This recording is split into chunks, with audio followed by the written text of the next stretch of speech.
એક સત્ય ઘટના કે જે ઘણા વર્ષો પહેલા બની ગયેલી છે। જય શ્રી કૃષ્ણ મિત્રો, આજે અમે આપને શ્રદ્ધા અને અંધશ્રદ્ધા એક સત્ય ઘટના પર આધારિત આજની કહાની છે, જે એક એવી ઘટના જણાવીશું જે તમારા જીવનમાં ખૂબ જ કામ આવી શકે છે। આજની સ્ટોરી શરૂ કરીએ તે પહેલા મિત્રો વિડીયોને પૂરો સાંભળજો અને લાઈક કરજો અને તમારા અન્ય મિત્રોને પણ શેર કરજો અને અમારી ચેનલને પણ સબસ્ક્રાઇબ કરી લેજો। હવે આગળ વાર્તા કહેતા પહેલા વર્તમાન સમયની મનુષ્યોની માનસિકતાને અનુલક્ષીને થોડીક જરૂરી ભૂમિકા લખવી છે। આ બનાવ બન્યાની ચોક્કસ ઈસવીસન ખ્યાલ નથી, પણ વાતને વાર્તાના રૂપમાં ઢાળવા માટે 1932 અને 1935 લખ્યા છે। એ માત્ર 3 વર્ષનો સમયગાળો બતાવવા પૂરતા લખ્યા છે।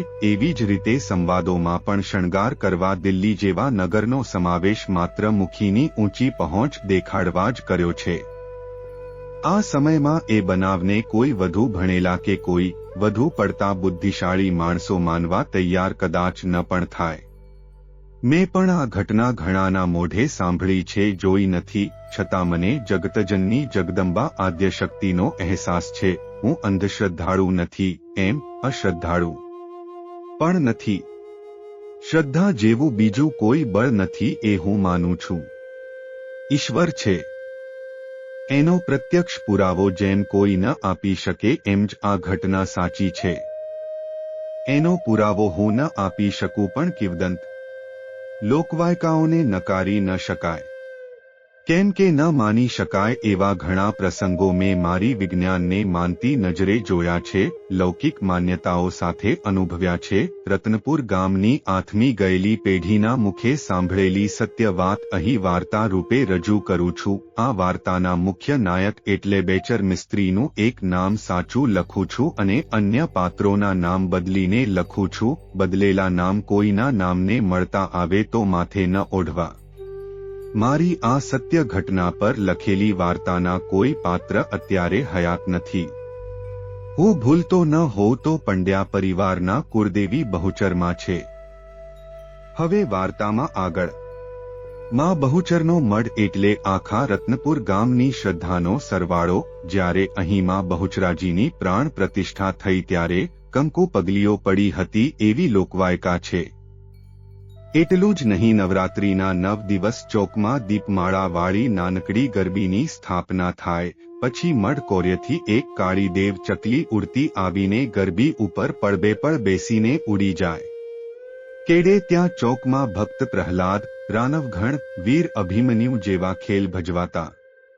એમાં મનોરંજન ઉપરાંત હિન્દુસ્તાનનો ભવ્ય ઇતિહાસ ઉગતી પેઢીના માનસપટ પર વાવવાનો આશય રહેતો। 9 દિવસ નાનો સૂનો ફાળો થતો। બહુચરાજી મઢની 4 વીઘાની જમીનનું એક કટકું પણ હતું। ભાલની સૂકી ખેતીમાં કાંઈ વધુ આવકતો ન થાય, પણ જે ભંડોળ ભેગું થાય એ ગામની ઉન્નતિ માટે સર્વાનુમતે વપરાય। એ હેતુ નાણાં એકઠા થતા ગામ લોકો નિઃસ્વાર્થ ભાવે ક્ષમતા અનુસાર સેવા આપતા। આ મઢમાં ભુવાના સ્થાન પર બેચરભાઈ મિસ્ત્રી હતા। આજે માતાજીના ગોખલા સામું હાથ જોડીને એ કંઈક વિનવણી કરતા હતા। ગામના 7-8 જણ પણ મઢમાં સાથે બેઠા હતા। ત્યારે ગોખલામાં ચડાવેલ ફૂલમાંથી કરેણનું એક ફૂલ નીચે પડ્યું કે તરત બેચર મિસ્ત્રી ઊભા થઈ ગયા। લ્યો, માતાજીએ રજા આપી છે। આટલું બોલીને કોઈની રાહ જોયા વગર એણે વિરજી મુખીના ગામ ભણી ઉતાવળા ડગલા માંડ્યા। વાત એમ બની હતી કે સવારે બેચર મિસ્ત્રી બહુચરાજી માતાના ખેતરે આંટો મારવા ગયા ત્યારે હમીર ત્યાં શેઢાના બાવળ, ખીજડીયા અને કેરડાના કોક ફૂંકા કોદાળીથી કાઢતો હતો। બેચર મિસ્ત્રીએ કીધું, વલ્યા હમીરા, ઈ શેઢાની એંધાણી શીદ ખોદે છો ભાઈ? હમીર બોલ્યો, ભુવાજી, શેઢો જ નહીં રે તો પસે એંધાણીને શું કરવી છે? પણ તને ખોદવાનું કોણે કીધું? ભુવાજી, મને તો વિરજી મુખીએ દાડીએ રાખ્યો છે બાપા, અમે તો ચિઠ્ઠીના ચાકર। વિરજી મુખીનું નામ સાંભળીને બેચર ભુવા આખી વાત પામી ગયા। 2 ગામ વચાળે પોણા ગાંવનું અંતર એટલે એકબીજા ગામના સીમશેઢા ડોંઢે ચડી ગયેલા, એમ મંદિરનું આ 4 વીઘાનું કટકું બાજુના ગામના વિરજી મુખીના એક શેઢે હતું. ઈ કટકું મફતના ભાવે પડાવી લેવા મુખી ઘણીવાર બેચર મિસ્ત્રીને લાલચ આપી ચૂકેલા. ધર્મરાજા જેવા બેચર ભુવા ક્યારે લાલચમાં ન આવ્યા. ઉડતા એ દરેક વખતે મુખીને સમજાવતા કે મુખી આ ખેતર માથેથી ડોળો હટાવી લ્યો. પણ મુખી તો આંકડાનું માખિયું વગરનું મધ ગોત્યા કરવાના હેવાયા હતા. એમ આ જગદંબાનું ખેતર એને નધણિયાતું દેખાતું હતું. હમીરાએ ડાંખરા ખોદવા પડ્યા. મૂકીને ભુવા પાસે આવી, પગની આંટી ચડાવી, કોદાળીને ટેકે ઊભા બેચર મિસ્ત્રીને કીધું, ભુવાજી, તમે ને તમારું ગામ અંધારામાં રહ્યું ને લાંબા હાથાળા વિરજી મુખીએ મંદિરનું ખેતર સરકારી ચોપડે એના આ કટકા ભેગું ભેળવી લીધું છે. બેચર મિસ્ત્રીએ નિહાકો નાખ્યો. લ્યા, એને કોઈ કહી હકે એમ નથી કે રાફડે હાથ નો નખાય. હમીર બોલ્યો, ભૂંદરાને કોણ કે તારા ધૂંધેગારો. ભુવાજીની ભ્રકુટી ખેંચાણી. ગામમાં આવીને વાત કરી અને માતાજીની રજા લેવા મઢમાં બેઠા ત્યારે ગોંખલેથી કરેણનું એક ફૂલ હેઠું ખર્યું. તેથી વિરજી મુખીને એકવાર વાત કરવાની માતાજીએ મંજૂરી આપી. એમ સમજી ભુવાજી પોણો ગાંવ પડખે આવેલા ગામ વિરજી મુખીની ડેલીએ આવીને ઊભા રહ્યા. ડેલીમાં ઢોલીએ બેઠા બેઠા 4-5 મફતિયા હારે ગપાટા મારતા મુખીએ બેચર મિસ્ત્રીને આવેલા જોઈ અઠાસ્ય કર્યું ને પછી મર્મમાં કીધું, આવો બેચર ભુવા, આવો. મેં જ હમીરાને કીધું તું કે ભુવા ખેતર આવે એટલે વાત કાને નાખી દેજે, જેથી ભુવાજી સમજણ કરવા એકાદ આંટો આવી જાય. બેચર ભુવા બોલ્યા, વિરજી મુખી, હું સમજણ કરવા નથી આવ્યો. એકવાર સમજાવી જોવાની માતાજી પાસે રજા લઈને આવ્યો છું. કોણ માતાજી? એમ કહી મુખીએ ન ગમે એવા દાંત કાઢ્યા. તો તમે માતાજીને નથી માનતા એમને? સીધી વાત છે બેચર ભુવા, હું માનતો હોત તો કટકું ગળપ કરેત કાંઈ. બીક ય નથી.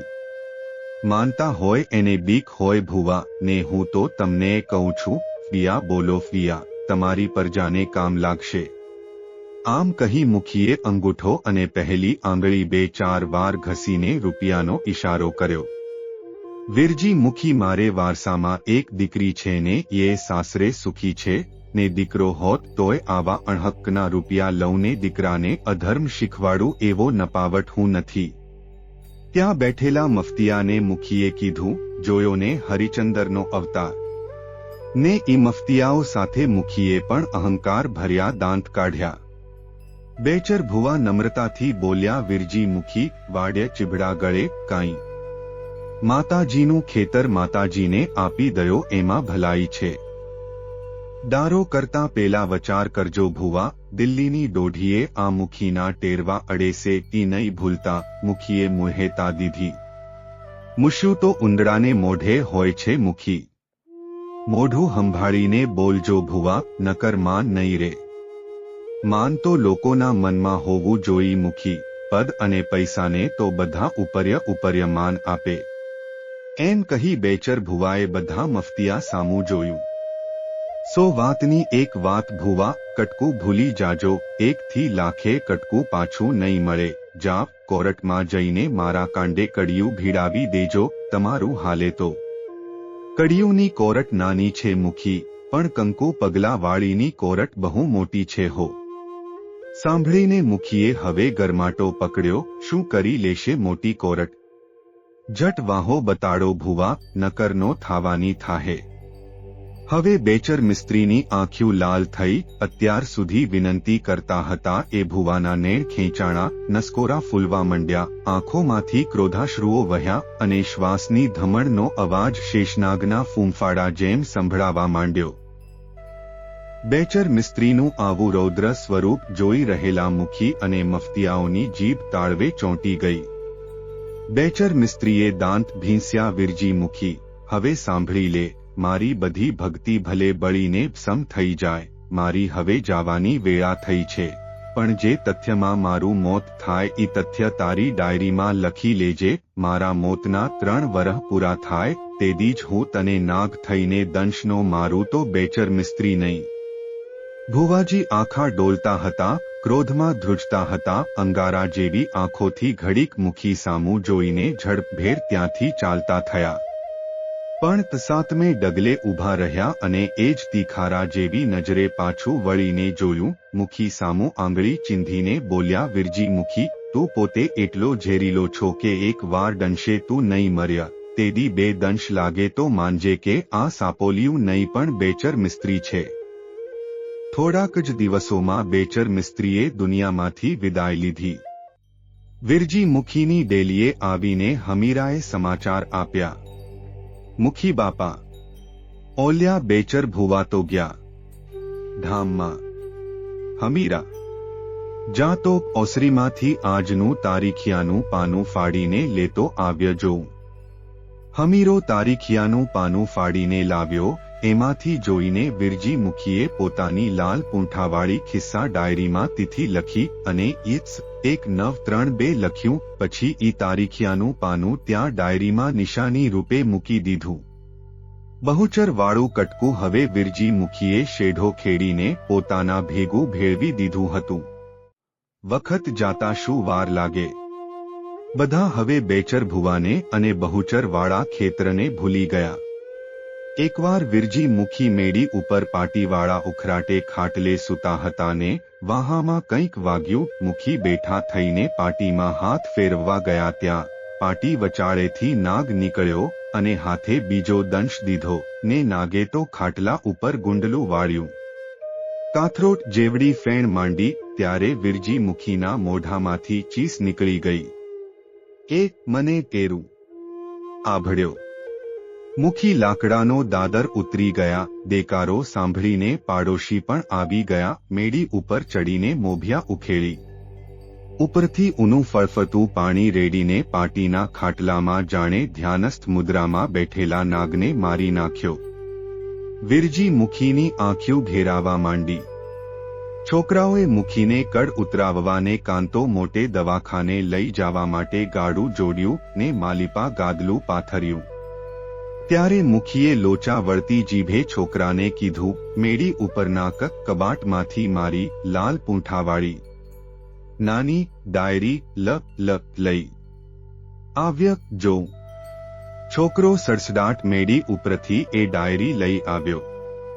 મુખીએ એંધાણી રૂપે મૂકેલું તારીખિયાનું પાનું હતું. ઈ પેજ જોયું અને પાનું પણ જોયું. ડાયરીમાં લખ્યું હતું, બેચર ભુવાની મૃત્યુ તિથિ માગશર વદ છઠ ઈસવીસન 1932. મુખીએ આજનું તારીખિયાનું પાનું ફાડી લાવવાનું છોકરાને ચીંધ્યું. છોકરો તરત એ લાવ્યો. મુખીએ આજનું પાનું જોયું. માગશર વદ છઠ ઈ 1935. મુખીએ ઘેનમાં ડોલતા ડોલતા આંગળીના 3 વેઢા ગણ્યા અને હોકરાવને કીધું, ગાડું છોડી ન નાખો. મને ક્યાંય તનો લઈ જ જાતા. પણ કેમ બાપા? મુખીની આંખ્યું ધોળી થઈ ગઈ. ગળામાં સોસ પડ્યો. ઘોઘરો બોલ્યો અને છોકરાના ખોળામાં ઢળી પડ્યા. ત્યારે એટલું બોલી શક્યા, બેચર મિસ્ત્રી. આ બે માનવની ચાલ પર અસર કરે છે. શ્રદ્ધા એ વિશ્વાસ છે અને અંધશ્રદ્ધા એ વિશ્વાસની નિર્ણયના બીના નીકળે છે. મહત્વનું છે કે માનવ સમજે કે શ્રદ્ધા કેવી રીતે ઉપયોગ કરવી અને અંધશ્રદ્ધાને કેવી રીતે દૂર કરવી. સમજદારી અને વિચારશીલતા માટે મહત્વપૂર્ણ છે. શ્રદ્ધા એ જીવનની એક મહત્વપૂર્ણ ગુણ છે જે માનવને સામેવાળી સમસ્યાઓનો સામનો કરવાની શક્તિ આપે છે. પરંતુ અંધશ્રદ્ધા માટે ખરો રસ્તો નથી. અંધશ્રદ્ધા માટે માનવો અસંતોષ, અસ્વાસ્થ્ય અને સમસ્યાઓમાં પડી શકે છે. સમજદારી અને સામાજિક સહાય માટે માનવે સરળ અને નિષ્ક્રિય પ્રશ્નોની જગ્યા કરી શકે છે. એ વિશ્વાસ અને સમજદારીનો બળ થઈ શકે છે. જરૂરી સૂચના તમામ માહિતી, હિન્દુ ધાર્મિક વાર્તાઓ, ધાર્મિક વિધિઓ, પૂજા પદ્ધતિઓ, ઉપાયો અને તમે અમારી યુટ્યુબ ચેનલમાં જે જુઓ છો તે પ્રાચીન હિન્દુ પવિત્ર પુસ્તકો, વિશ્વસનીય પવિત્ર પુસ્તકો, ઇન્ટરનેટ અને અન્ય વાસ્તવિક સંશોધનો જેવા વિવિધ સ્ત્રોતોમાંથી એકત્રિત કરેલી માહિતી પર આધારિત છે. એનો હેતુ હિન્દુ ધાર્મિક માહિતી વિશે જ્ઞાન આપવાનો છે અને કોઈ પણ વ્યક્તિ અથવા સમુદાયની લાગણીઓને ઠેસ પહોંચાડવાનો નથી. કોઈ પણ વ્યક્તિગતના દિલને ઠેસ પહોંચાડવાનો અમારો હેતુ નથી. અમારી યુટ્યુબ ચેનલના વિડીયોમાં આપવામાં આવેલી તમામ માહિતી ફક્ત ધર્મ શિક્ષણ અને માહિતીના હેતુ માટે છે. દર્શકોએ આ ચેનલમાં આપેલી માહિતીનો પોતાના જોખમે ઉપયોગ કરવો પડે છે.